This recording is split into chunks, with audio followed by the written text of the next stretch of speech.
Tech Sideline is presented by First Bank and Trust Company, a nationally ranked community-focused bank with over 30 locations throughout Virginia, Northeast Tennessee, and North Carolina. Who you choose to bank with can make all the difference. Visit firstbank.com to learn more.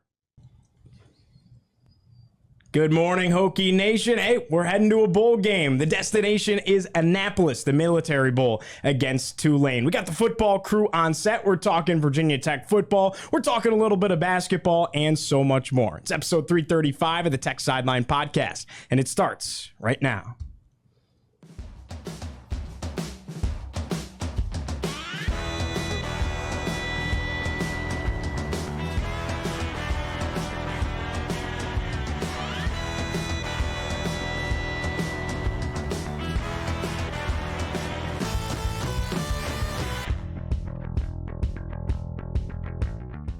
We record on Monday, December 4th, 2023 from our high-tech studios here at the Virginia Tech Corporate Research Center. Hey, if you're watching on YouTube, be sure to go ahead and like, comment, and subscribe, and do us a favor, refer the show to a friend as well. I think some introductions are in order. It's our football crew on set. Midway through, Andy's going to swap on off, but let's go ahead and get the familiar faces rolling. To my right, lead analyst and columnist, Mr. Chris Coleman. Across the way, our senior staff writer, Andy Bitter. In the fourth chair, managing editor, Mr. David Cunningham. Behind the scenes, the mustache man, Nick Brown, and I'm your host, Giovanni Heater. Well, gentlemen, we were wondering it for a couple of weeks now. It felt like, where was Virginia Tech going to shake everything out if they could get a win over UVA? They did that, picked up win number 6, and then here we are. We're heading to Annapolis for the Military Bowl. It seemed like almost midway through the year we said, hey, if we're going bowling, that's going to be a pretty likely destination, and that's how it all shook out. I think we all knew that the Military Bowl covets Virginia Tech. They want Virginia Tech as much as possible because of the proximity of the fan base. It's just a matter if things shake out to where they fall to the Military Bowl, and it shook out that way this year. Get a pretty good matchup against Tulane, a team that is 11-2. In some ways, they're as good as that record. In some ways, they're not. But I think it's a pretty good matchup for Virginia Tech, especially since Tulane doesn't have a coach. But my overall thoughts on the bowl is you're just happy to be there because it's been a while since Virginia Tech had a normal bowl experience. Last year, there was no bowl at all. 2021, it's this odd experience where you're watching the game with an interim head coach on the field while they're actually interviewing your future head coach during the game. 2020 was 2020. 2019, it was Bud Foster's last game, and you're sitting there thinking, what is this defense going to look like? You didn't even have to like Charlie Wiles for the bowl game. So it's just been a long time since this fan base and this program has gotten to experience just a normal bowl game under a normal set of circumstances. And knock on wood, hopefully that's what they get this year. Yeah, and the process of how it got there, and we know the Military Bowl loves having Virginia Tech, all the DC alumni up there, very easy to get there. They usually have a pretty good crowd for that game. I thought for a while, before things kind of played out on Saturday and early Sunday, I was going that Duke's Mayo and Charlotte might be a possibility. That was sort of the holdup on Sunday is the ACC rearranging a bunch of stuff, and eventually it ended up in the Military Bowl. It's a familiar bowl game for the Hokies. They've played there twice before. 1-1. First time they're not playing Cincinnati in this bowl game, so it's nice to have a little bit different bowl opponent in this game. But this is a good end of season destination for this team. This is a game they could win. I saw the Action Network had projected lines out there. I don't know if other places have actually put out real lines with this, but they had Tech by 3.5. Which I was a little surprised by, but then you think about, Tulane losing its head coach to Houston and, the kind of ripple effects that has within a program. I could see it, but this is a Virginia Tech program that's not won its bowl game since 2016. You have to go back to that Arkansas game where they were down 24-0 at halftime, come storming back to win that one. We're talking about Justin Fuente's first year at the program. It's been a long time. A lot of stuff has changed around here since then. So an opportunity to end a season on a high note for the first time in a long time. I'd be remiss if I didn't let everybody know that Tech Sideline is presented by First Bank and Trust Company, but this episode is also presented by the Hokie Way. The Hokie Way's $250,000 Stone by Stone fundraising campaign is underway, and they have set a goal for Tech Sideline of raising $75,000. As of today, we have raised over $20,000. To learn more and donate, click the link in our YouTube video description or visit Tech Sideline to find the link, or email us at staff@techsideline.com and ask how you can donate today. Again, thank you so much to the Hokie Way. Just to hash out the details for everybody, Military Bowl in Annapolis, Navy Football Stadium, Virginia Tech versus Tulane, December 27th. So you get it 2 days after Christmas. It is one of the post-Christmas bowl games. 2 p.m. kickoff. It'll be televised on ESPN. So you get the Prime Network there. Not on ESPN2, not on ESPNU. They're playing on ESPN. I want to get your initial thoughts on location here. You mentioned third trip. You've played Cincinnati twice. Andy, you've covered this game before. I've covered it twice. I mean, the first one was, Shane Beamer was the sideline, the acting head coach on the sideline. Frank Beamer just had throat surgery. He was up in the press box during the game. That was sort of in a nod to Frank, that was almost a quintessential Beamer Bowl effort. I mean, they had big plays on special teams, defense. J.C. Coleman ran for 157 yards, I think, and got the MVP honors in that game. 2018, I just remember it was a rainy affair in the second half. The lead was going back and forth a whole bunch. And that was against a Luke Fickell team in Cincinnati. Pretty good team. If I remember correctly, Tech got hit with an offensive pass interference. Dalton Keene got called for an offensive pass interference for, like, they said he ran a pick play or something like that, and I thought it was a pretty bad call down the stretch. Tech had to punt it back. Cincinnati came down and scored a touchdown to win that game. But that was the end of a forgettable season for the Hokies. Yeah. They were probably glad that season ended at that point. So a couple, games that stick out in my memory there, but it's very close. It's easy to get to.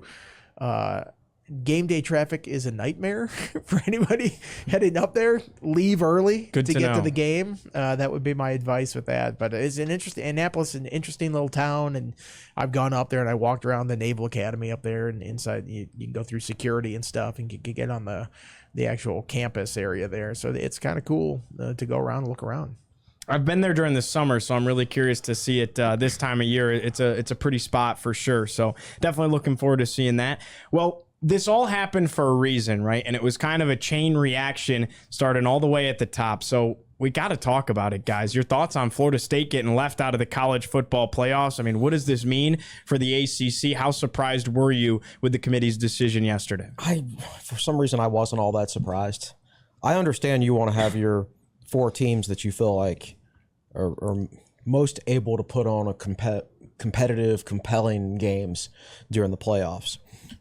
And when you have one of your teams that is clearly not as good without their starting quarterback, Florida State's probably not one of those 4 teams. But at the same time, what's the point of playing a regular season, right? They went undefeated in a Power 5 conference.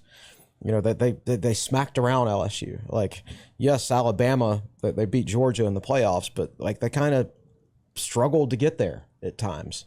Just the previous week they got really fortunate to beat Auburn, and it's like, did you forget that? That was just a week ago. It was just 8 days after before the committee made their decision. It's one of those things where you want to have the most compelling games, but at the same time, again, like from a human standpoint, like I would like to see one of like those committee members go down to Tallahassee and present the committee's case to the Florida State players in person, right? I think that's very, very difficult to do what they did to Florida State. I mean, Florida State in the end did everything they could do this year. They won every game they possibly could. They beat Louisville with a third-string quarterback playing in that game. So it was bound to happen at some point when you have a 4-team playoff for 5 Power 5 conferences.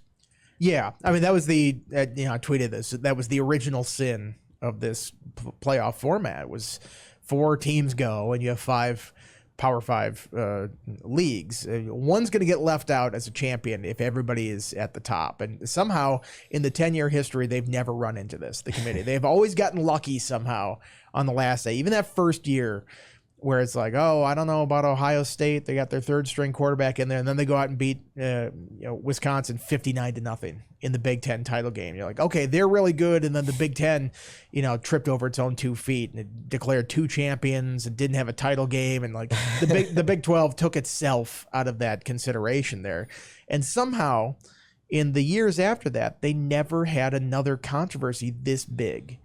Whereas like they were finally in a situation where there was no right answer. Whatever they did was going to create a problem. It's like, if Florida State's in, you leave out Alabama, that just beat number 1 Georgia, that just ended a 30-game winning streak for the 2-time defending national champion. I know you're not supposed to consider previous seasons, but be realistic. People consider previous seasons. Winning the conference that has been the most dominant conference for the last 2 decades, you're going to leave that team out. You're going to leave out a Texas team that beat that Alabama team on the road by 10. It was an impossible situation. Now, I feel bad for Florida State because, what do you always hear during the season? Like, oh, we're not ranked high enough. Just keep winning. It will all sort itself out at the end. They did. They kept winning. They got to the end, and they're like, well, it's still not good enough. This was the situation I sort of hoped would happen earlier that would lead to playoff expansion. They were already going to playoff expansion, so they don't really need it. But, it stinks. It stinks for Florida State because you always hear people say, the college football season is the best regular season in sports. It's like, well, it's meaningless.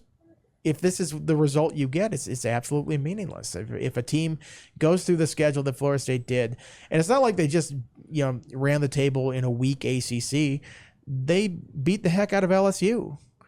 They beat Florida with their backup quarterback last week. I mean, these are SEC teams, and everybody likes to talk about how great the SEC is. So, I feel bad for Florida State for getting left out. I can't believe the team that preseason stood up on the table is like, we can't wait to leave this league, and you losers, and you're holding us down. And now you're like, they're sympathetic figures in this whole thing. But I do kind of feel bad for Florida State. That said, there is part of me that's like, I kind of rather see Michigan, Alabama. Oh, 1,000%. Like I just like it's there, and I can't ignore that part of it. It's like, this is the better matchup. It is, and it stinks that that's how they had to get to that point. But man, I kind of want to see Alabama go against Michigan more than I want to see Florida State in that game. So do you think that they made the right decision? Because I think if you want to say the 4 best teams, no doubt you have probably the 4 best teams. I mean, Oregon, I think, is one of the 4 best teams in the country. They didn't do their job. They lost in the Pac-12 championship game. You can go, that's what the people are going to say. It's like, oh, what would the point spread be on these games? Okay, what was the point spread for Oregon in the Pac-12 title game? 9.5. They were favored by 9.5, and they lost. So if you're just going by point spreads all the time, just go by recruiting rankings. Yeah. Just put Alabama and Georgia and, the Ohio State and Michigan or whatever the top recruiting teams are every year. Put them in the championship and just play it. I mean, the games have to mean something during the regular season, and they've shown that they don't mean something. And they're always that's been the problem with this setup, is they're always fighting these proxy battles between conferences trying to figure out who's the best, because there's so few head-to-heads between those top teams. They just don't play each other a whole lot. Every now and then you get an Alabama, Texas, but usually, the SEC is thumping its chest. It's like, well, Ole Miss beat up on Georgia Tech, and therefore the SEC is better than the ACC. It's like, well, what? Like, your 5th place team beat the 7th place team, the 8th. Like, that's what you're hanging your hat on. So that's why I think this. I'm glad they're going to 12. Yes. I did. At first, I'm like, maybe 8's enough. I like the 12-team format because it gives some sort of carrot out there for winning your conference. You get to buy that first weekend. There's enough inclusion to get a group of 5 team in there. You have a scenario like, if this were to happen next year and Florida State would have gotten left out of those top 4, they would still be in the field. It would still be able to play and prove itself to get there. So I think going forward, it's going to be a great system. I don't buy this nonsense that it's going to devalue the regular season. Like, I feel like more teams are going to be invested late in the season if they could have a chance to get into this field. And if we're arguing between teams 12 and 13 about who gets in, I'm a lot more in favor of that than arguing about 4 versus 5 and leaving an actual, team that deserves it out. Yeah, exactly. I'd be okay with that scenario. I mean, the 12th or 13th team is probably not going to win the national title. Sorry, Penn State or Missouri or whoever's on that cusp. Like, you didn't win enough. You tripped up 3 times or whatever during the season. You're out. Yeah, exactly. I think it's going to be much better for sure. I think I mean, you want to talk about the regular season being devalued. It's already devalued, isn't it? Right. Well, it's meaningless right now. They just showed us that it's meaningless. It's devalued when, like, if bowl games are, even let's take your regular bowl game. If a regular bowl game is considered a reward, then why do so many people opt out of it? Why do coaches leave to take other jobs before their bowl game? Right. So the regular season is played, and as a reward for the regular season, you get this, it turns out to be a meaningless bowl game because so many people, even that play or coach in them, don't decide to take part. So what does that even say about the regular season in college? Do you think this is the straw that breaks the camel's back, where Florida State is like, all right, we're out. Clearly, we can't. Nothing we do here, even if you win 13 games, is enough. Well, it's not like they weren't signaling that they wanted to leave. I mean, they definitely wanted to leave earlier. It's not like this. I mean, they stood on a table. It's like, you guys all stink and you're holding us back and we're leaving at the first opportunity. The only thing holding them back is the lack of a place to go and the grant of rights. Mm-hmm. Like, if they could have left by now, they would have done it. So it's not like they needed more incentive to do it. I saw somebody tweet, it's like, if a 13-0 Power 5 champion doesn't get in, then just disband the ACC. It's like, well, that's win-win for Florida State, I guess, because they would want either one of those two things to happen. I mean, I don't think this pushes them to have any more resolve to leave, because I think they're pretty determined to leave the conference. The thing that's preventing them is the opportunity to do so, or the means to getting out. Yeah, I don't think it's the conference that kept them out. It's the fact that their quarterback got hurt. Right. Yeah, I mean, that's the big thing about that. It's not like they won a weak ACC. If Jordan Travis was healthy, they'd be in. Yeah. There'd be no question. We wouldn't be having this conversation. The only reason the committee left them out is they looked at that clause and they wrote it in their rules about how they choose teams. You can factor in coaches leaving, players being hurt. And it's never really been a factor until this year, where it was the perfect scenario to keep a team like this out. But man, it just flies in the face of competitive sports. It does. That you win all these games and you say, yeah, they don't have a chance. It's like, okay, does Belmont have a chance in the NCAA tournament to win the whole thing? Like, yeah, but football's so different. It's so different, but it's not that different. I mean, what is the greatest sporting event in spring? The NCAA tournament. Those first couple days, just watching, teams that might not have a chance go up against the big dogs and play that game. And yeah, they'll probably lose, and yeah, they might not win the national championship, but they are included and they have a chance to. We have seen them win. And I mean, to leave out, to say that, Florida State couldn't possibly beat Michigan, it's low odds, I would say, but you've seen stuff like that happen before. Did you think Fairleigh Dickinson was going to be Purdue last year? Right, but in basketball, you can go out there and have an unconscious shooting night, go 50% from beyond the arc. In football, there's a different physical aspect to it, where you're bigger, tougher, faster, there is, stronger. But we're not asking like the 120th ranked team in the country to beat number 3 or beat number 1. We're asking number 4 in this situation. When they put Cincinnati in a couple years ago, they lost to Alabama, but it was not like an uncompetitive game. It was 27-6, but it's not like Alabama went out there, or was it Georgia? It was okay, yeah. It's not like they went out there and got plastered by 50. Right? They went out there and made a decent showing. Florida State's defense is good enough where they could go into a game like that and make a decent showing. Ultimately, it is competitive sports. I think they made the correct decision from an entertainment standpoint. And I think they made a horrible decision from a competitive sport standpoint. And ultimately, that's what college football is. It's competitive sport, but it's also entertainment. It's worth so much money. But yeah, I couldn't have voted on that. I couldn't have voted to keep Florida State out. I have no sympathy at all to the Florida State administration or their fans or whatever, or anybody that was controlling whatever was going on this past summer. But I have a lot of sympathy for their players and their coaches, because that's not a situation that they should have to go through.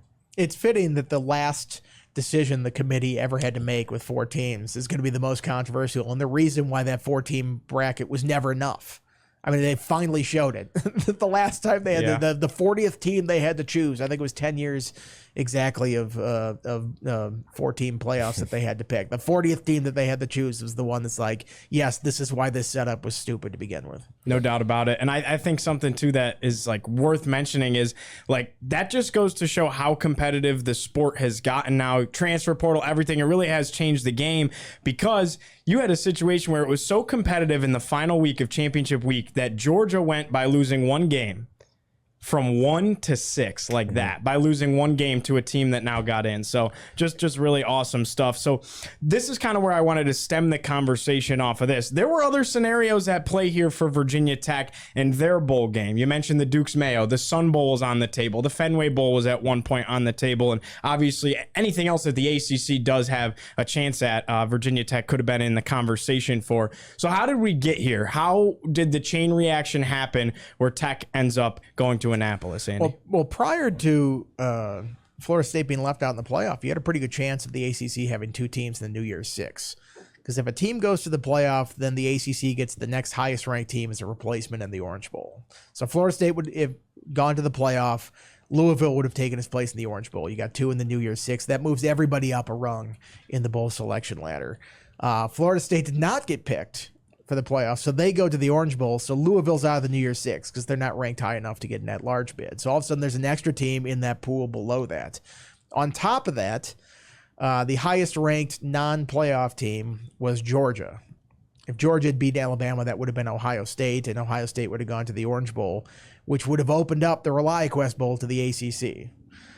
So that's another bowl that would have been in that tier one. It's very confusing. This is a lot going on here. But since an SEC team went to the Orange Bowl, that does not open up the ReliaQuest Bowl. So that's one less bowl in that tier one of teams that you're talking about. So basically, there were two less opportunities for the ACC in the bowl pecking order, and an additional team that got thrown in the mix because Louisville was now considered. That's the best I can do to explain it. No, that makes a lot of sense. And you also have to factor Notre Dame because they weren't in the New Year's Six either. So they're part of the ACC selection process. So why the heck did it take so long? It felt like we found out after everybody else found out where they were going bowling. It was after the basketball game ended yesterday, it felt like. Well, I don't think it was a good day for the ACC as a whole. They find out at noon, about noonish, that Florida State is not in the playoff. I think they'd been assuming that Florida State would make it. So now all those bowl discussions that they had prior to Saturday are moot. I mean, they're thrown for a loop. They got to find new matchups and consider Louisville all of a sudden in that group. And I think they understood that Notre Dame or the ReliaQuest Bowl is not going to come open after the way the game's finished on Saturday. But still, during the week, you probably could have assumed that Alabama would lose to Georgia, just based on how Georgia was playing. Didn't end up that way. So I think it threw a lot of people for a loop. They had to reframe a lot of discussions about who was going where. I thought before Alabama beat Georgia that there was a good chance Tech would have gone to Charlotte for the Duke's Mayo Bowl. Just would have been the number of teams that were left that they were choosing from, you would have looked at it and probably would have come down to like Duke or Virginia Tech to go to that game. And Virginia Tech's going to get picked over Duke all the time if there's an opportunity, just based on the number of fans that would go down there, the proximity. For a second there, when Charlotte ended up getting West Virginia for that game, they traded because there weren't enough SEC teams apparently. So they basically traded with the Big 12 to get a Big 12 team in there. All of a sudden West Virginia's there, and I go, man, they would sell a lot of tickets to Virginia Tech, West Virginia. It was a UNC that ended up. Carolina. Those fans are going to mix like oil and water. Yeah, that's not going to be as fun of a match. No. I think UNC will get a good contingent coming over from Chapel Hill, but I think Virginia Tech, West Virginia would have been something different. Would they have brought out the Black Diamond Trophy for that? I'm sure they would have. Probably, I would think so. Why not? It's a meeting. Yeah. So when that West Virginia went up there, I'm like, oh, that's interesting, but it wasn't going to get to that point. There were just too many teams to fill slots because Duke ended up going to they got traded after the bowl was initially announced. I think they were originally going to be Gasparilla and got traded with somebody else. So they're actually in the tier 2 with Virginia Tech as well. But when Miami was sitting there, all of a sudden Clemson, Louisville, Notre Dame couldn't be in those top 3 picks. Notre Dame ended up going to the Sun Bowl for some reason. I haven't quite gotten an explanation about that, but there were just too many teams that had more wins, and even Miami more a program that's a bigger TV draw, I would think, for some of these bowl executives wanting to get in. There were just too many options ahead of the Hokies to get into that tier 1 and go to Charlotte. In a perfect world, where would you have liked to seen him go? I would have picked Duke's Mayo would have been the spot, and then especially once you saw West Virginia was going to be there, that really would have been something pretty cool. If you're considering those two as like the only realistic options, probably, I would probably have preferred Duke's Mayo just because of the West Virginia matchup. But either way is good for Tech fans because there's a lot of Tech fans down in that area in Charlotte and plenty of fans within driving distance, but the same thing for the military. So I'm not complaining either way. Yeah, I think from a pure media perspective, I think I would have preferred Charlotte. A little bit nicer press box. NFL Stadium. NFL Stadium, Yeah. press box, Yes. working Wi-Fi that I know is going to work. I mean, I've covered both. I've covered 2 of each of them. So I've kind of run the gamut. It's not like anything new in those situations. Win some more games next year and you can go someplace warmer. It's a bowl source described to me. It's like more wins equals palm trees. That's how it works. So I don't know about that. Syracuse is going to Boca Raton for and they went 6-6. Well, They're also playing before Christmas. True. Well, that is They're probably playing on signing day. No, they're playing on the 21st. Not that they have a coach the day anyway, before the right? day Or do they after, have a coach now?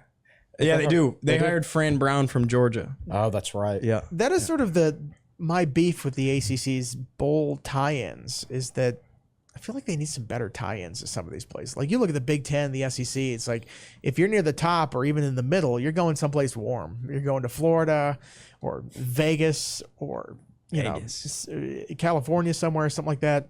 Remember the ACC Tech- used to have the Detroit Bowl? The bowl in The Detroit? Quick Lane Oh, Bowl or no. whatever it was. I mean, it's Thank like God Tech never went there. Annapolis, it's like that's not really warm weather. Pinstripe Bowl, Fenway Bowl. It's like, what are we doing? Like, you got to play all these bowl games at northern baseball stadiums. What are we doing? Trade out with one of this those stuff? for the Bahamas Bowl. Like or Gator something, is man. nice. Pop-Tarts Bowl in Orlando is nice.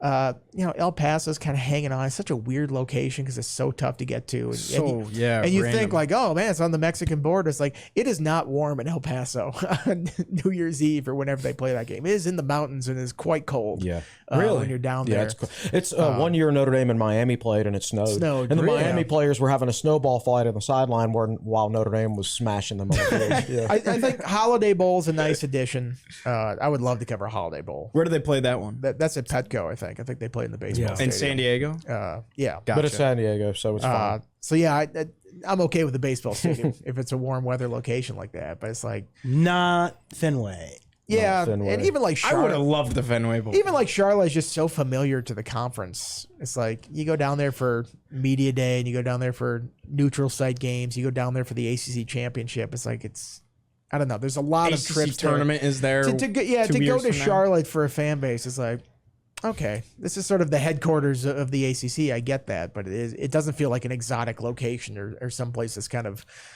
unique to go to. So I feel like they can do better with some of these bowl things. And it's interesting that like the Gasparilla Bowl is played in Tampa, I guess. It's like that's a really low level bowl that's down in Tampa, and then you have these higher ones, technically that are in freezing New York and freezing Boston and places like that. It's like this is out of whack. To steal a Frank Beamer phrase, it's out of whack. It's probably more the venue, no? Or is Gasparilla It is. played at the Buccaneers Stadium?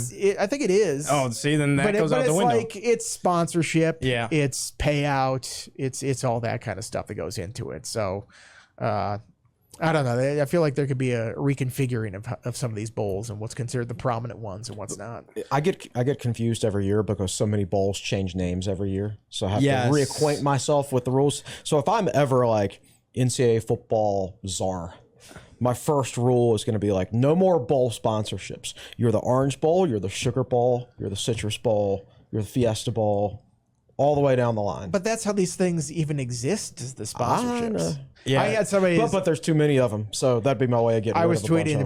about the different bowl choices. Somebody yesterday was like, I just can't bring myself to call it the Pop-Tarts Bowl. And I'm like, yes, the sanctity of the Cheez-It Bowl. We must hold true to that whole thing. You're like, come on now. That bowl's had 20 different names to it. Was that the one that like That was a Russell Athletic. It was Tangerine Bowl. Was the Blockbuster Bowl way back in the Yeah, I day? think so. Yeah. I'd have to look back at the lineage of it, but it's had like 12 different names. The Blockbuster Bowl. I Blockbuster never Bowl. saw that game. That was, The best one was early the, '90s. The best one was the Poland Weed Eater Independence Bowl. Yeah. Oh my gosh. So yeah, The Diamond Walnut Bowl in San Francisco. Tech played in that one. I just wish they all had like a name. Like even though it's the Verbo Fiesta Bowl, it used to be what, the Tostitos Fiesta Bowl, then the PlayStation Fiesta Bowl. Like even if you put something in front of it, fine, but it's still the Fiesta Bowl. still the Fiesta the Orange Bowl, the Peach Bowl, whatever. But when you get lower down, it's literally just we're playing in the Pop-Tart Bowl. well, the Like, sponsors got smart about that because they realized that nobody ever mentioned the sponsor if it's not in the title of the bowl game. So if I was mentioning the Fiesta Bowl, I would never write, they're playing in the Tostitos Festival, Fiesta Bowl. I would just say it's the Fiesta Bowl. So they're not getting their money's worth in terms of brand recognition with that. That's why they forced it in there. I mean, it's smart. These companies are smart to get their name out there. Right. Well, so much fun of the bowl game assignments is who you get to play. And there was a smile that came on my face when I saw Tech's play in Tulane. Watched them play in the American Championship this past week against SMU. They obviously lost, but let's talk about the Green Wave a little bit here. 11-2 on the year, coming off a loss in the AAC championship game that was at home against SMU. By the way, was a little surprised by the fact that Tulane was favored in that game because SMU leads them in almost every statistical category going into that ball game. They were better defensively, better offensively, and yet I guess because at home they gave 3.5 to SMU's Tulane. quarterback was hurt too. True. That definitely played a factor, but and yet didn't matter. And then they were ranked behind Liberty in terms of the top group of 5 team. So the committee did the exact same thing to SMU that it did to Florida State. Right. Although I guess the undefeated was reversed in that situation. Tulane just lost their head coach, Willie Fritz. He was the American Coach of the Year, just got hired at Houston. He's replacing Dana Holgerson, so he will not be around for the bowl game. Their interim head coach is their offensive coordinator, and Slade Nagel. This is a team, guys, that was one win away from a New Year's Six bowl if they could have sealed the deal in the American Championship here. Can I tell 2 Tulane stories? Please. 2 Tulane You stories. have 2 Tulane Two stories? Tulane Wow. stories. All right. So Frank Beamer took 2 official visits as a recruit. Okay. Virginia Tech and Tulane. Frank was a quarterback, a prolific passing quarterback for the time in Southwest Virginia. And back then, you recruited off lists, not like going to see people in person unless you were really close to them. So Tulane got a hold of Frank's name and say this guy threw for however many yards. I guess official visits were unlimited back then. So they brought Frank down on an official visit to Tulane. They saw him in person and saw that he was only like 5'9" or 5'10" and said, wow, we just wasted our time. So he gets down on his official visit. They totally ignore him, but he still gets his visit money to spend, right? So he spent the whole weekend in Pat O'Brien's in New Orleans on his Tulane official visit. Yeah. So there's story number 1. I think, and this story number 2, I think is accurate. It might have been a different team, but I'm pretty sure it was Tulane. Billy Height had to coach a game one time when Frank Beamer was out due to having heart problems. Okay. And I'm pretty sure that was Tulane, and Billy Height's 1-0 in his coaching career with a win over Tulane. Well, I remember, I think they played Tulane in 1987. Mm-hmm. And, is it 87? Yeah. And Mac Brown was the coach at Tulane at that point. I think that was this game because Frank told this story when he was going into the Hall of Fame. And, we asked him, where's your temperament come from? And you're sort of a even-keeled, steady Eddie kind of guy on the sideline. He's like, they were losing to Tulane really bad in that game. I think they ended up losing like 57-38, something like that. They were getting their butts kicked, and so they go into halftime, and Frank is like, I got to rile these guys up. So he's like all angry, and he's like, yelling at the guys, we got to do this, we got to be better, and all this stuff. And they go out there, you might have to look this up to make sure Frank was accurate in the story. They do the opening kickoff the second half, and Tulane returns it for a touchdown. It's like, you know what? That didn't work, and that wasn't me, and I'm never going to be like that in the head. So it's sort of, foundational in how he is as a coach and things like that. So, I guess we all had a Tulane story for this being such a unique matchup. But Tulane's a pretty good team. Michael Pratt, the quarterback there, has been 4 years and really been around this success the whole time. I mean, this team I know it's a different team, but this program last year beat USC in the Cotton Bowl. 89-yard kick return. Okay, there we go. Frank was accurate with the whole thing. Yeah. John Blinn must have gotten it. He's like, remember that time? It's like, oh yeah, okay. I think you put that story in his book too. He probably did. Sounds very He probably familiar. did. Yeah. Frank's got stories that the go-to stories when you. That's talk where to I him. got the Pat O'Brien story from. Yeah. That Turn Up the Wick is must read for. By the way, you've still got that. You need to bring copy. it back. Yes. But yeah, that's must read for any Virginia Tech fan. Chris, was the Billy Height game? Was that the 1989 game? The last time these two teams played? I believe it was The 30-13 win.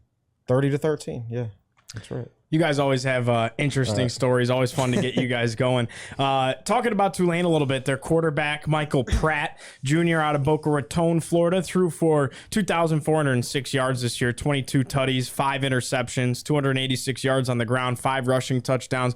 Pretty good quarterback for the Green Wave. Question is, will he play? That's kind of been a conversation. He might opt out of this thing. He's looked at as possibly being a guy that could play in the NFL, have a chance to anyway. Yeah, he's a very efficient guy. 22 touchdowns, 5 interceptions. Doesn't throw for a ton of yards, but that's because they have a good running game. Mekhi Hughes, 1,290 yards, 5.3 yards per carry as a redshirt freshman. Good running backs have sort of been a problem for Virginia Tech defensively this year. So they're a balanced offensive team from the standpoint of their passing game is efficient off the success of their run game. But overall, their defense is better than their offense. If I just I was looking at the advanced metrics earlier, and I think their offensive efficiency is 68th and their defensive efficiency is 34th. I think they failed to score 30 points in any game the second half of the season. So their offense has been on a downward trend since the halfway point of the season. Their coach has already opted out. So we'll see what happens with certain assistant coaches. I would imagine the majority of them will stay, but at the same time, if any of them are going to go to Houston with Fritz, then you kind of want to get a head start on recruiting, right? So we'll see where that leads in the coming weeks. But right now, I feel like it's a pretty decent matchup for Virginia Tech. I know one thing: this whole season, well, post Marshall, it's been so straightforward. Virginia Tech plays a really good team, like a top 15 level team, and they get smacked around. They play anybody else, they win in a blowout. Will this be the first close game of the season, or since the Marshall game? Which I'm not really. This seems like a different season to me. Anything before Pittsburgh seems like a different season to me. Yeah, I don't know. I mean, it'll be a good test because this is a pretty good team. It's not like a dominant team or like a top 15 team or something like that. Is there really talk of Pratt opting out? I saw it on Twitter, so take that with a grain of salt. It's like he's not like a top NFL prospect. Like I wouldn't think he would opt out. I would make the case like, hey man, like this could be your last college game. Like play it, enjoy it. Go out there and show what you can do in this situation. And opting out for to be maybe a 6th round pick, or I don't know what his draft stock is or anything like that. But it's like I don't know. You opt out, I think, if you're like a number 1 pick type guy. You're like, I don't want to get hurt and mess this up. But if you're not, like, go out there and play. Yep. No doubt. They also got a pretty talented running back, true freshman, Mekhi Hughes, one of the nation's leading rushers, 243 carries, almost 1,300 yards, 7 touchdowns, 5.3 yards per carry. Definitely worth mentioning, considering Tech has struggled against some talented running backs this season. Kind of a workhorse type. I think he's 5'10", a little over 200 pounds. 243 carries is a lot these days. I mean, what did Tootin have, like 157 or something like that as a starting running back? So, yeah, he's a workhorse, 5.3 yards per carry. I think he's going to be difficult. I haven't watched any tape on him yet, but with the way it went for the Tech defense this year, any opposition running back where it has over 1,000 yards, I'm going to be like, uh-oh. It's going to be a red flag right there. All right, well, Antwaun Powell-Ryland. He's coming back. How big is this for Virginia Tech? Did you guys expect this? I was almost a little surprised to see an announcement that he's coming back because I'd kind of figured that was the case. But if we were going to see an announcement, I wasn't necessarily expecting it this early. I don't know, like the speed and the process of the NFL feedback stuff. How quickly that. It probably depends on when you submit it. Probably so. I would imagine. Yeah, I would think so. But he's one of those guys. As far as an NFL player, he's probably an outside linebacker in an odd front. So there'd be quite a bit of projection from an NFL team if they wanted to draft him. They basically have to guess how he would hold up in coverage. And so that's why you see some guys slip through the cracks when they have to change schemes like that, and they aren't drafted as high as their production would have indicated when their college production would have indicated, of course. I'm not surprised by it, though. I think he had a great year. I think he improved as a football player this year, and I think he can still improve as a football player. I think he enjoyed his time this year, obviously. So I think it's big for Virginia Tech. That's tremendous for Virginia Tech. It also sets an example of it for anybody else who might on be the on fence. the fence. Yeah.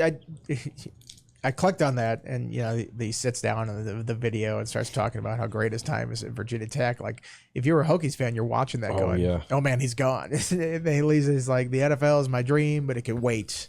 So he like sort of flipped it at the end. It's like, "Oh man, he probably gave a bunch of people heart attacks watching that thing while you're doing it." It's a very nice piece returning for Tech. I think it signals to a lot of guys on the team like, "Hey, try to keep this thing going next year." And, I'm coming back next year. He was a second team all ACC pick. 9.5 sacks, probably could have gone to the NFL. And I think in this NIL age now, if you're not a guy that's going to get taken in those top 3, 4, 5 rounds, or like a tweener that's like, doesn't quite have the right position in the NFL, or questions about that, maybe that leads to you not being drafted as high, it might just be more worth it to stay in college. You can make some money. You can continue playing and enjoying yourself and doing that, instead of being this fringe roster guy in the NFL where it's just so competitive to get on there. And like, even if you're on the practice squad, that's quite an accomplishment. But that's tough to do, and it's maybe not the greatest payday. They're the payday that you were imagining going to the NFL. So I think if you're a program like Virginia Tech that doesn't have a ton of guys, they're going to be these really high draft picks. This could be the opportunity to use that NIL money and keep some of these guys here that can really help your team the next year, that, could also come back and improve their draft stock for the next year. Yeah, that's absolutely true. You look at 6th and 7th round picks, you're not guaranteed to make a roster as a rookie as a 6th or 7th rounder. And it's not like professional baseball where if you get cut, you get paid your entire contract.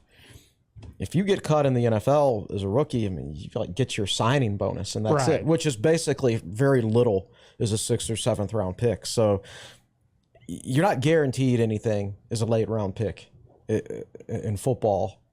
But, if you come back and play your senior year and you're that good and you play at a major program, you're guaranteed more money, I would say, playing for like a major Power 5 school than you would be as a 6th or 7th round pick in the NFL. I would think. I would think that, like, if you were selling that to me, now granted I'm 40 years old, I think a little bit differently, but if you were selling that to me and said, listen, we guarantee you X amount of money, I would know that, maybe there's a 50-50 or even less chance of making an active roster in the NFL as a 6th or 7th round pick.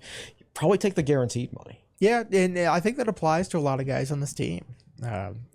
Dorian Strong's maybe in a different category in terms of what his draft projection would be. I think he has the measurables to go along with the production to be, in the top 3, 4 rounds wherever he's projected to go.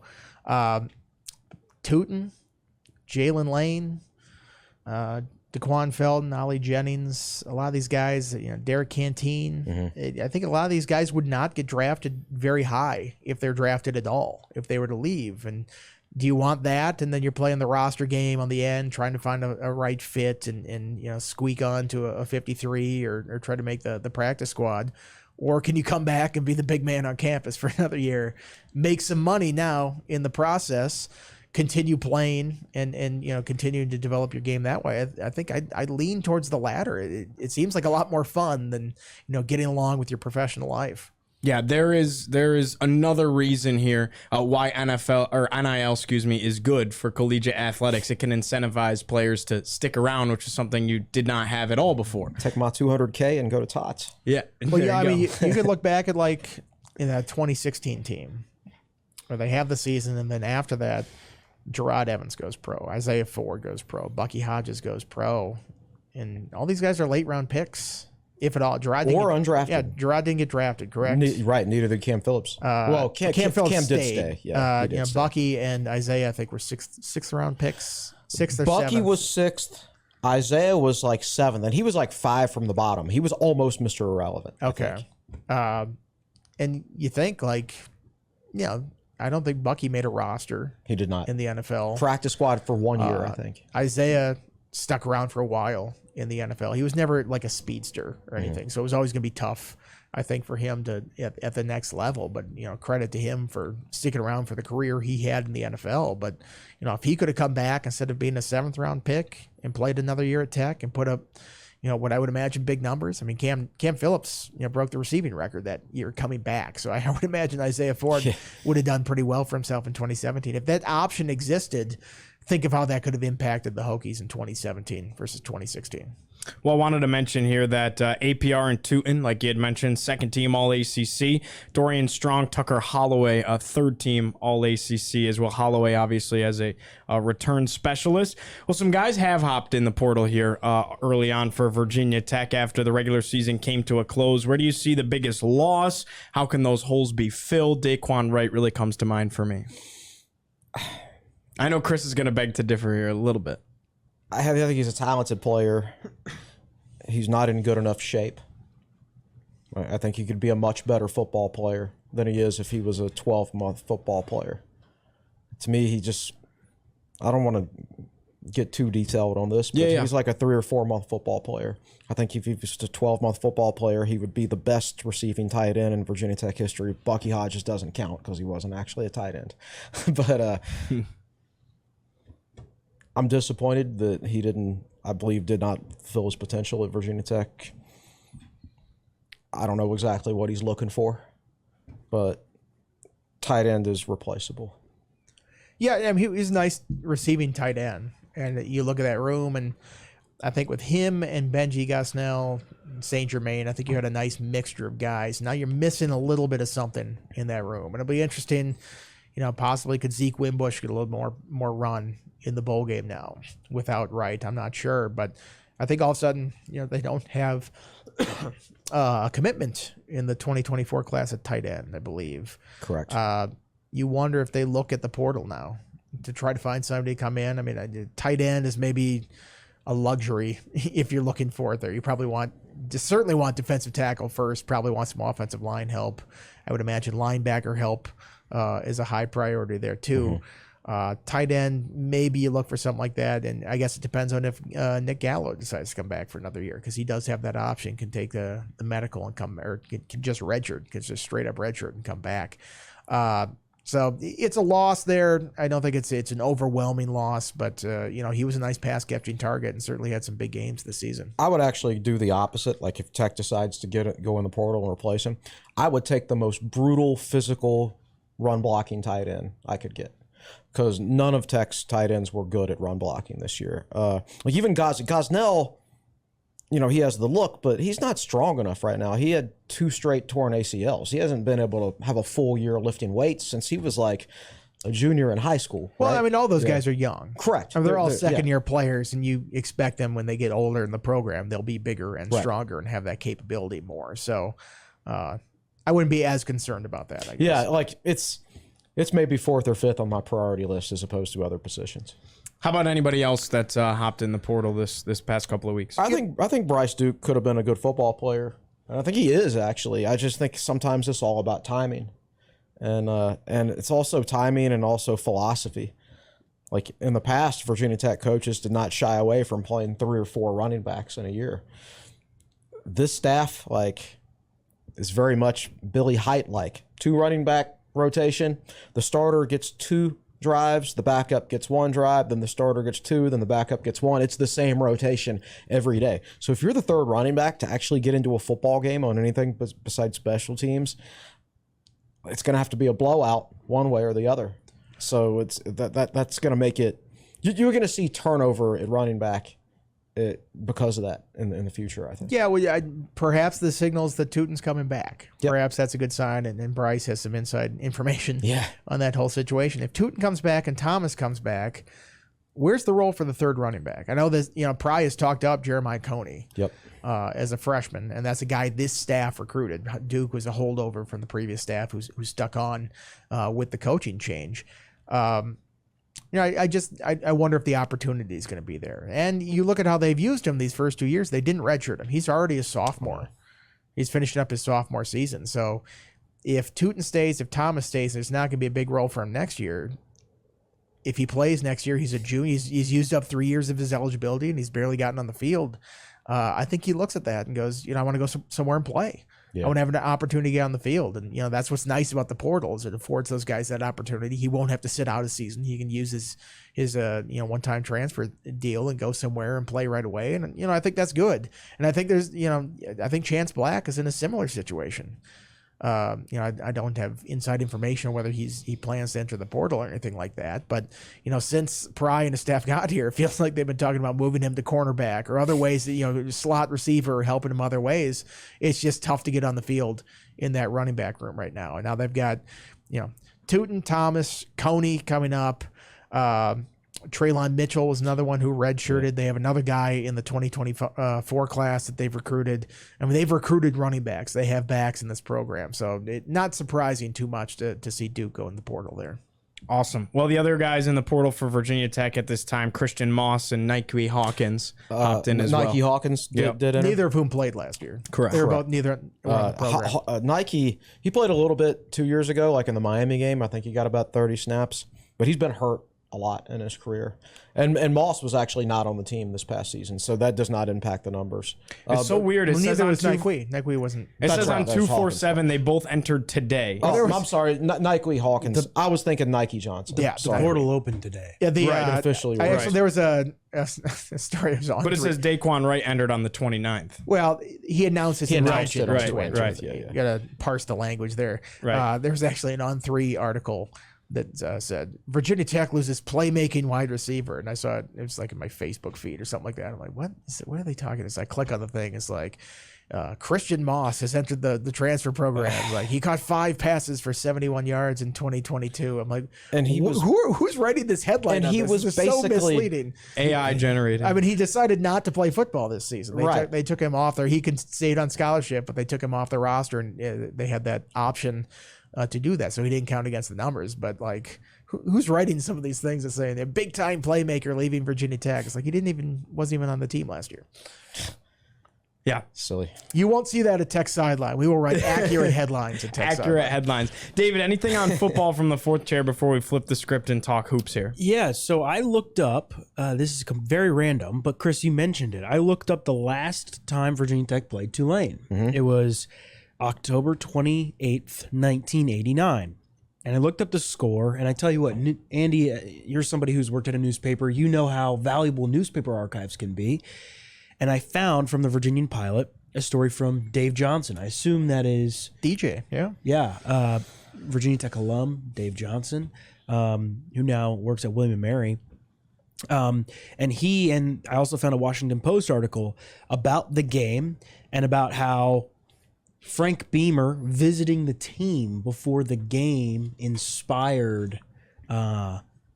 basically inspired the team to play well. And the lead from Dave Johnson is Virginia Tech assistant head coach Billy Height had a terrific little pregame speech planned. It ended up at the bottom of a trash can. Shortly before the Hokies' 30-13 victory over Tulane Saturday afternoon, Tech head coach Frank Beamer made an unexpected appearance in the team's locker room. He had just been released from the hospital 3 days after undergoing a surgical procedure to expand an artery leading to his heart. Virginia Tech obviously played under Billy Height, and the quote that stands out from that Washington Post story is from Billy Height, quote, "I'm just glad we won this game for Frank Beamer. Now I can retire." 1-0. Yeah, 100% as a head coach. Virginia Tech started a quarterback who had never thrown a pass in that a collegiate touchdown pass in that game. Do you remember the quarterback, Chris? 1989. Oh my goodness, that was before DeShazo got to Tech. I think was it Will Fuhrer? It was not. Oh, was it was he hurt or was he? Anyway, I forget my years. Oh my goodness. Didn't they have a Cam? It was Cam Young? Young. Okay. Yeah. I don't know where I pulled that from. Yeah. The backup was who threw 3 passes was Rod Wooten. Yeah. And Von Hebron was the running back. Hebron. Hebron. Yep. He went to the NFL actually, David, and he was a true freshman running back at the time. He played for the Broncos, and he was like a kickoff return specialist in the NFL. I think he had some kickoff returns for a touchdown. Did he win a Super Bowl ring? Maybe. Or am I thinking of somebody else? That's pretty cool though. The last time was he like the? I want to say like he was like their third running back, but that was like before the Terrell Owens era. Terrell Davis. That. Yeah. Yeah. Terrell Davis. Yeah. I think it's pretty cool. Last time Tech played Beamer. Tech played Tulane. Beamer didn't even coach him. That's right. And one of the times that Tech was in the Military Bowl. Those are the 2 times that Frank missed games and after surgical procedures, and Tech won both those games. And it all comes full circle. Yeah. Any final football thoughts before we talk some hoops, guys? I don't think so. Covered everything. Corey Moore going to the Hall of Fame tomorrow, Tuesday. Right. Very cool stuff. They honored him at the final home game against NC State at Lane, so that was cool stuff. All right, well, stick around. We're going to talk some Virginia Tech, both men's and women's basketball. David's going to swap with Andy. Don't go anywhere. Episode 335 of the Tech Sideline podcast continues after this.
What's going on, Hokie Nation? Welcome back to episode 335 of the Tech Sideline podcast. We swap out Andy, we bring on David, and we're talking some Virginia Tech basketball. Well, it's been a minute since we've been on the set and talked basketball, especially with D. Cunna, who hit every portion of the southern tier that you could possibly feel, it seemed. But men's basketball, coming off of a loss to Auburn, was able to respond yesterday against Louisville. So it was a 74-57 loss in the Plains to Auburn in the ACC-SEC Challenge on Wednesday. Obviously, last time we did a pod was on Monday. And then yesterday, Hokies were able to bounce back, 75-68 win over Louisville inside the Castle. That sets up Virginia Tech at 1-0 in ACC play. But we have some obvious issues, it feels like, with the Virginia Tech men's basketball team.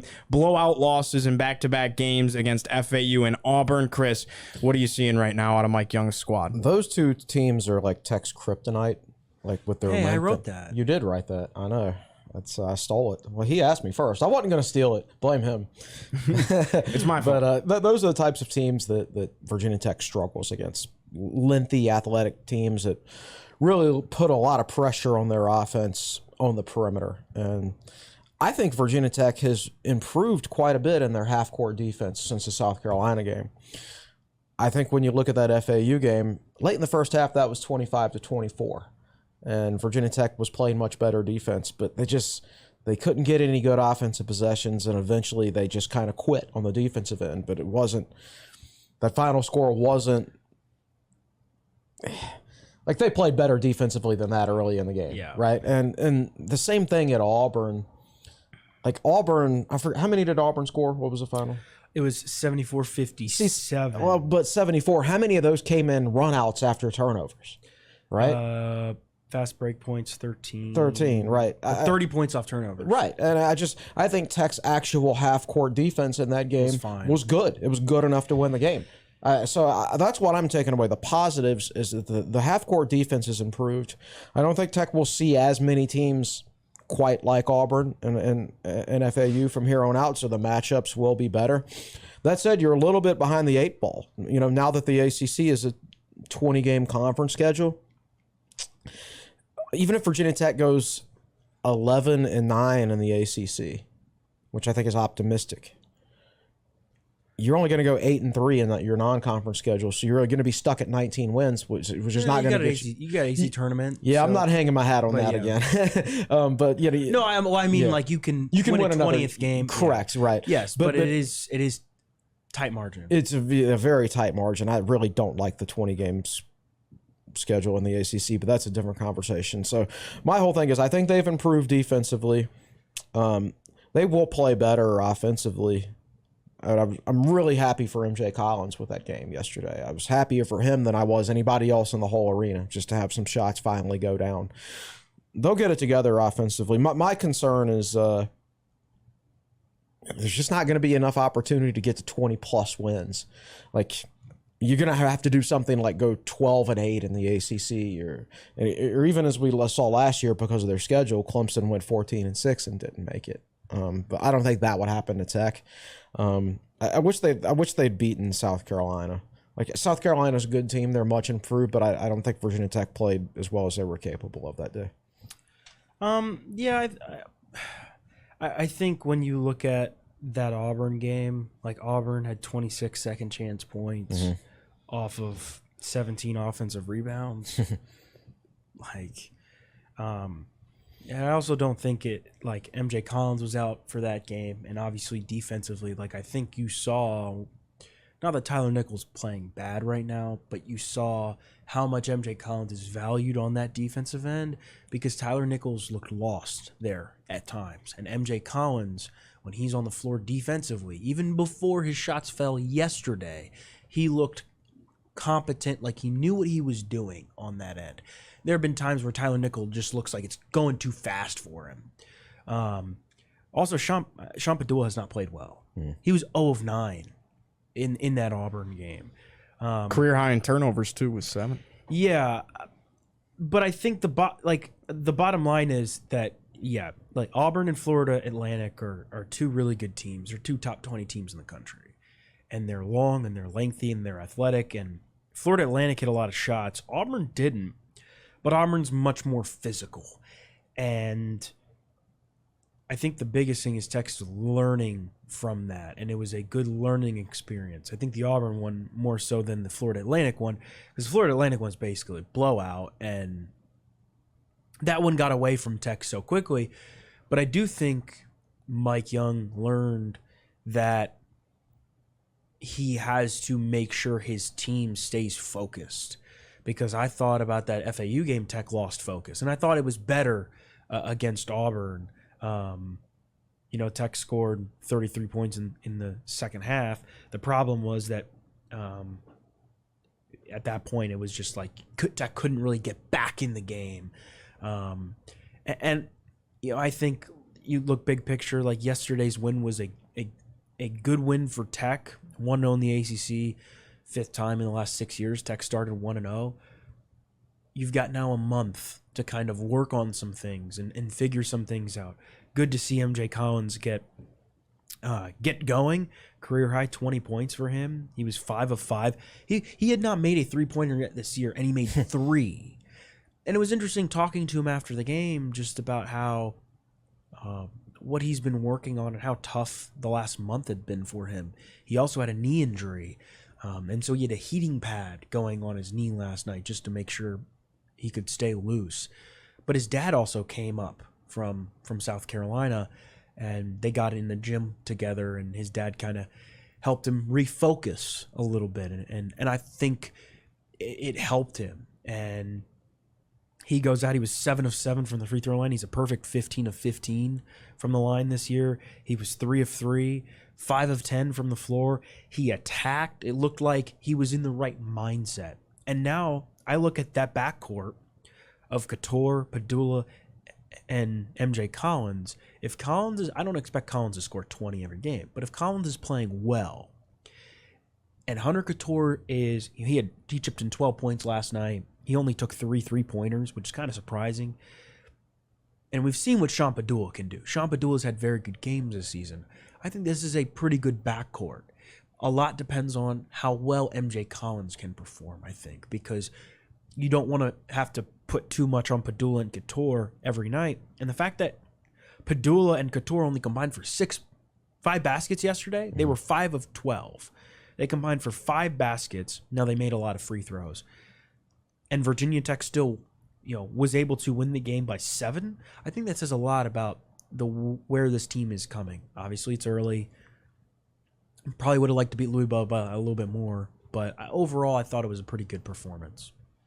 All right. Well, Virginia Tech, 3 weeks to tighten it up a little bit here before ACC play. And the good thing is 1-0 in conference play. That really is big. That helps big time. I think so. And Louisville is better than they were last year, the last couple of years. I totally agree. They're still in that funny spot where they're good enough to almost beat Texas, but bad enough to almost lose to, what was it, Bellarmine? Bellarmine, yeah. Bellarmine, yeah.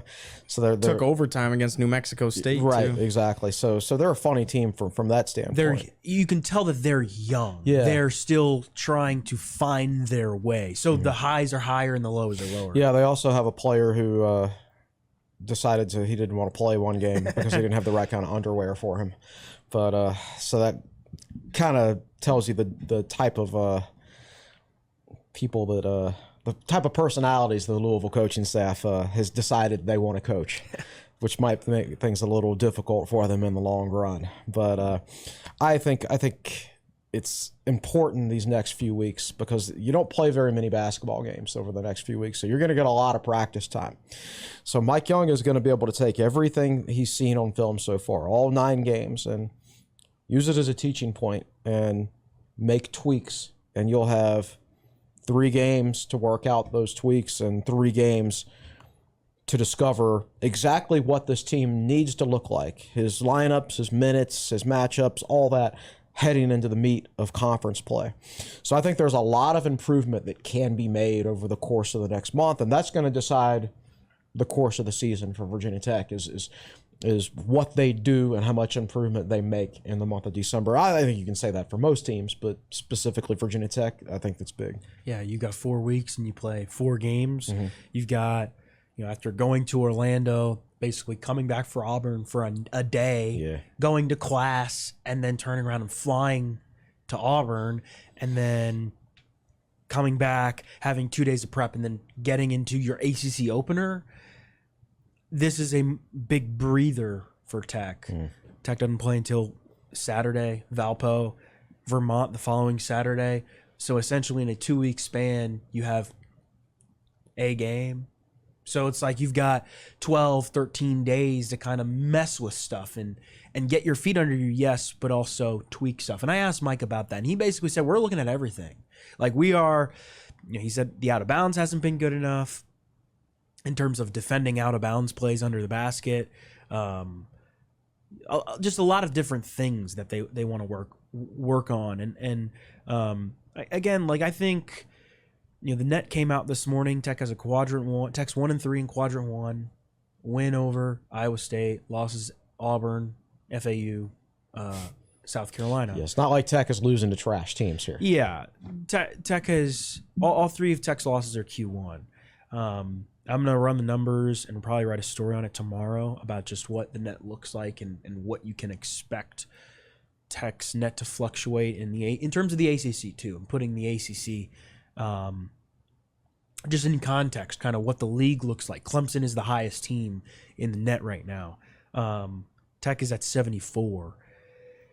Tech was about 71 last year. And I think the biggest thing is, like you said, Chris, you got to learn from this stretch. You played a gauntlet over the last week, 2 weeks, essentially. 3 really good teams in Orlando, back to back to back, 3 games in 4 days.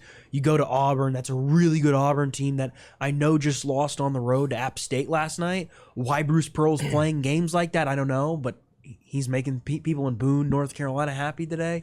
Yeah. That's a good Auburn team, even though Auburn lost last night. But you got to learn from this, and I think it's like getting Sean Padula going.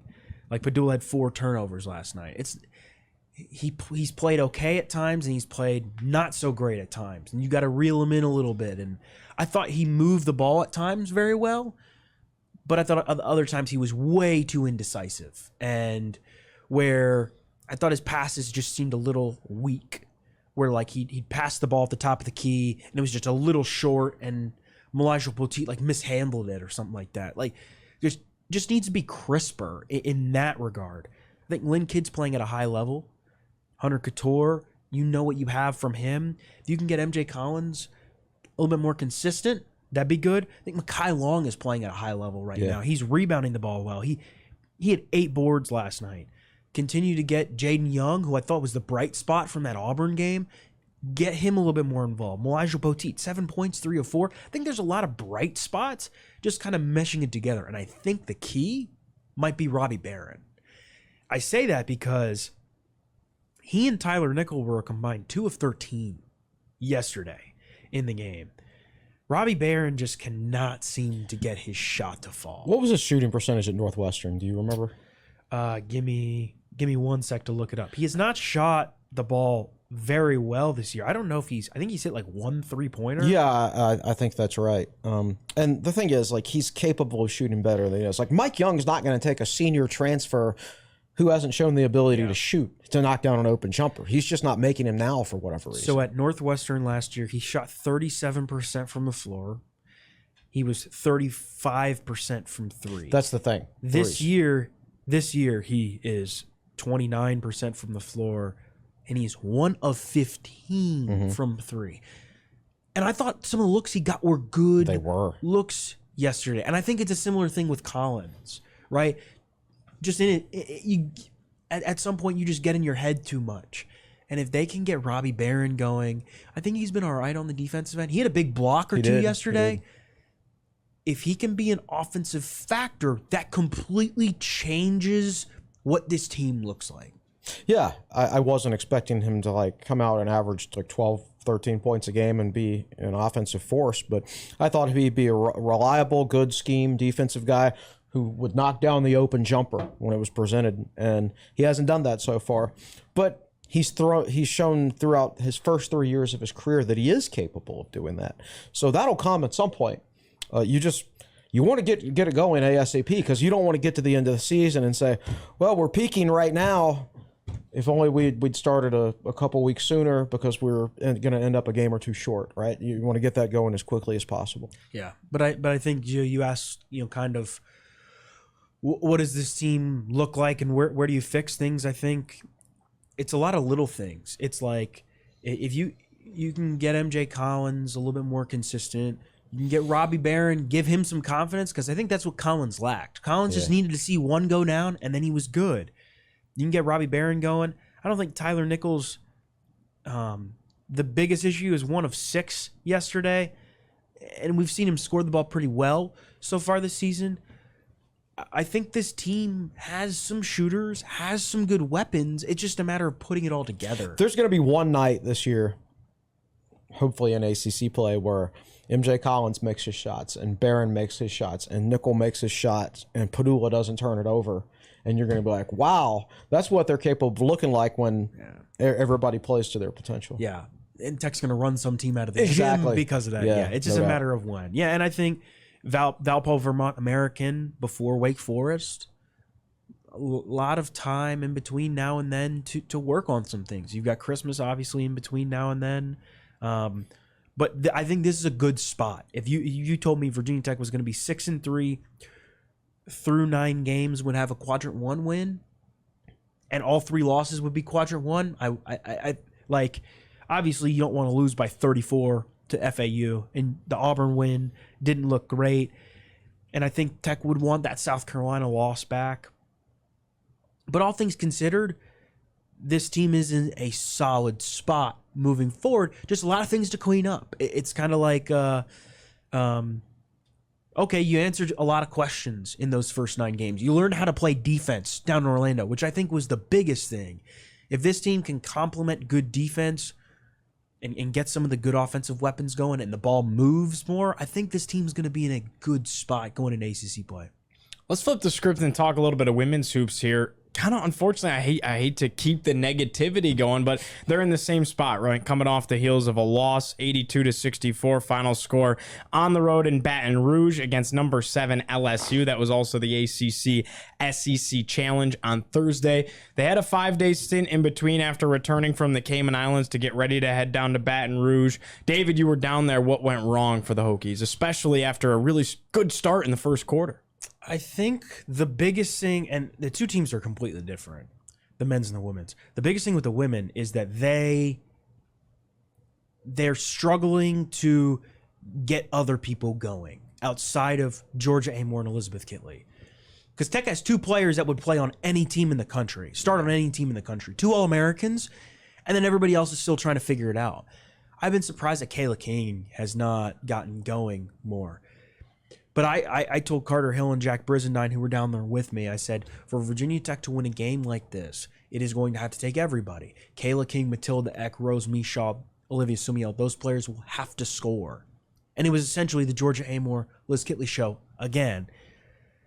This team is in a fine spot. Tech has, in my opinion, I would say Tech has 6 games before its next huge challenge. That comes January 7th. NC State at home. Tech's got 4 non-conference games, Pitt and Wake Forest in the ACC.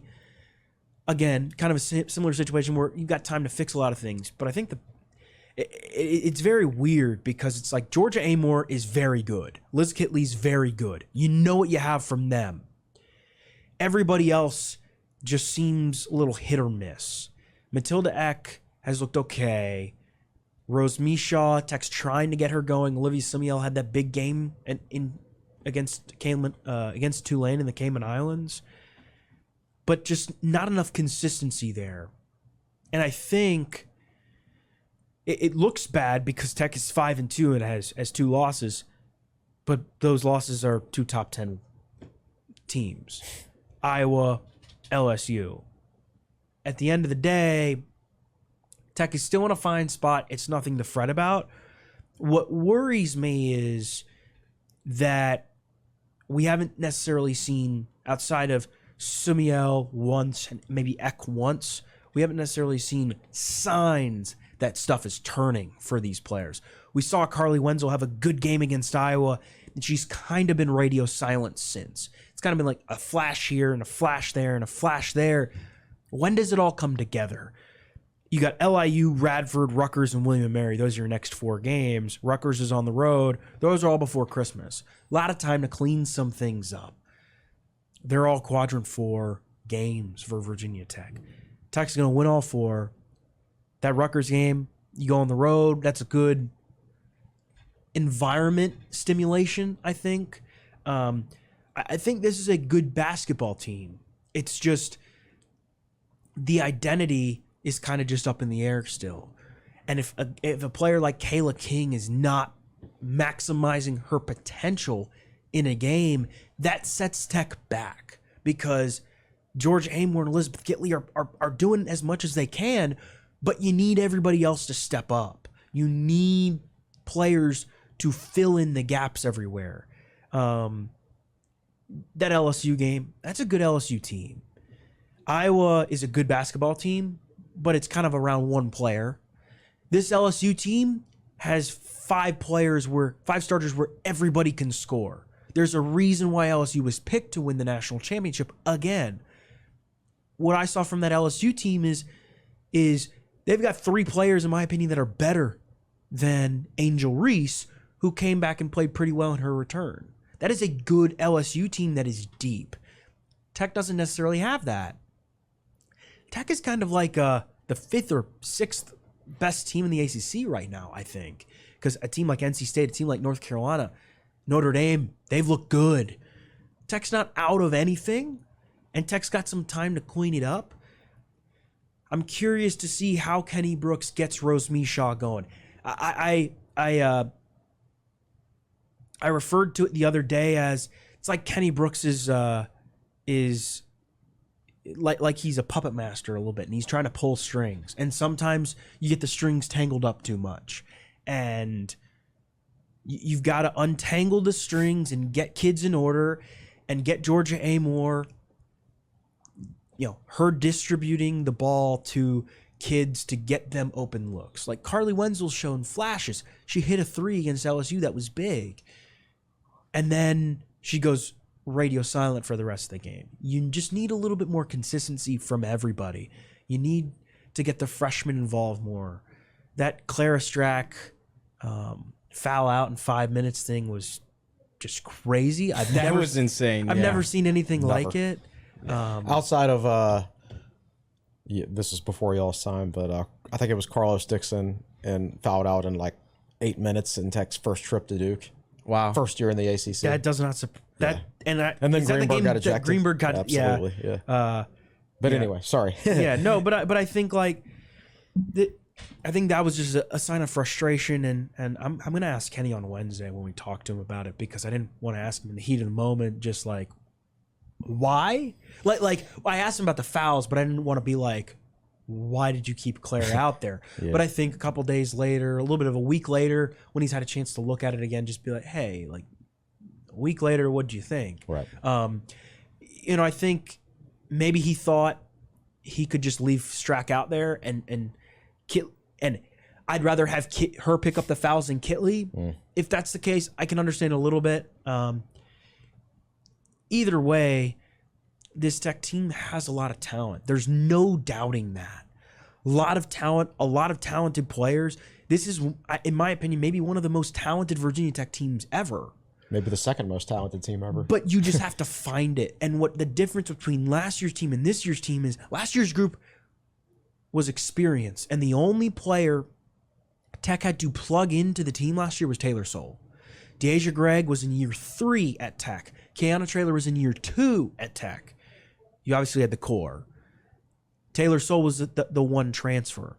Now you've got 2 players who are playing really well. The third player, who's the only other one who's been around, has not played well so far. You got to get Kayla King going a little bit. And then you've got to get everybody else just kind of in rhythm. And I think these, I talk about these next 3 games, like Tech's going to play LIU on Wednesday and run LIU out of the gym, no question about it, and then play Radford on Sunday. But those are opportunities to get freshmen minutes and get Rose Mishaw going and get them confidence. A lot of positives. The ACC schedule is kind of a gauntlet for the women, but don't start freaking out yet. Like, this is a good team that still has a long way to go, that lost to 2 good teams. And I know the score, like 82-64 at LSU, looks bad, but it got to the point where Tech just couldn't really get stops. And if Georgia Amore's kind of putting the team on her back, she can't really go, I think of like Looney Tunes and the Monstars. Like, she can't just carry the team back from a 14-point deficit, kind of like that. So I think there's a lot to be positive about, while still wondering kind of what is going on with some of these pieces. Well, the beautiful thing is we're only a month in. A lot of basketball left to be played, and certainly looking forward to that. What's coming up this week on TSL, fellas? I've got a Brandon Patterson article that I'll run later in the week. I'll write a column later today about my bowl game thoughts. I'm going to do probably like a weekly transfer portal update with like the new names that Tech has offered. Nice. And things like that. So I think that's where I'm sitting on content right now. Normal Friday Q&A. I'm not sure about what Andy's up to. Yeah, I'm not sure what Andy today. I know today he's writing something off of some of the notes Brent Pry talked about yesterday. One of the interesting things that I didn't add to the football discussion, I just want to touch on this quick, is keep in mind that kids who redshirt now can play in bowl games. So, like, that is an extra positive. I don't think that affects Tech too much. But I asked Pry, just what does that mean? And he said, when you've got guys that transfer out, now you get a chance to look at some of these young guys in a bowl game. You maybe get to look at a Zeke Wimbush and say, what can he do? So you go into spring ball with more knowledge about some of these guys. Right, because throughout the course of the season, they're on the scout team. Yes. They're running the other team's offense. So you're not necessarily looking there evaluating their skill set on a daily basis. It's almost like an extra spring practice. Like so yes, I assume Zeke Wimbush will come back with the regular offense now, and they'll take a closer look at him and figure out how he's developed and see what kind of skill set he has and whether it can be used during the game. Yeah. So yeah, I agree with that 100%. I think that's big. So that's kind of the stuff Andy's writing about today. Some other stuff from Brent Pry's thoughts from yesterday. Well, I think they might do a bowl media something like some kind of media availability for football like Thursday. We're still waiting to hear back from that. Obviously, Tech men's basketball does not play until Saturday. The women play Wednesday. I'm going to write something on the net rankings, I think, for both the men and the women. Like I mentioned before, not a whole lot of stuff going on, but I'm sure we'll figure it out. We'll have plenty to talk about, sir. especially with portal offerings and stuff. Yeah, absolutely. And by the way, speaking of the portal, we found out. Yeah, I was going to mention that before we go. Tulane's biggest wide receiver, Chris Brazel, I believe, he entered the transfer portal as of 11 o'clock earlier. So 11 o'clock on Monday morning. 44 catches, 700 yards, 5 touchdowns this year. Their leading receiver. So this might be just something to keep an eye on. Obviously, we'll keep everybody updated, but this might be a depleted Tulane team in some areas. Who knows? Yeah, absolutely. That makes me happy from one standpoint, but from the other standpoint, I'm like, man, maybe their coaching staff is going to wise up and just give it to their awesome running back 30 times, which would not be good. But the point being here is that you don't know who's going to hit the portal for either one of these teams between now and the bowl game. So, like, I'm not thinking too much about previewing the game or giving predictions. We got time. Yeah. We got plenty of time. Yeah, I think the good news is we're back. I'm grateful to be back after spending like almost 2 weeks on the road. How was the weather? Oh, it's beautiful. Of course it was. I mean, it drizzled a little bit in Orlando, but it stunk here. yeah, it was. I don't think it ever got below 45, and the coldest was Auburn. So it was very nice in Orlando. 70s, sunny. I got to go to Disney on last week, a week ago today, Monday, which was very nice because like during crossover season, I never get the chance to relax. No doubt. So like a chance to like basically decompress and just go enjoy. So obviously a lot of stuff coming up on TechSideline.com. Yeah, we're glad you got back safe. Looking forward to more trips coming up between basketball and a bowl game in Annapolis. I'll be driving down from New York for that one, so that'll be fun, and we'll see you there. Yeah. I'll be there. Ivan will be there. Andy will be there. Sweet. We'll have everybody there. All right. Well, for Chris Coleman, for David Cunningham, for Andy Bitter, for Nick Brown, I'm Giovanni Heater saying so long from Blacksburg. Thanks for tuning in. It was episode 335 of the Tech Sideline podcast. We'll see you next week.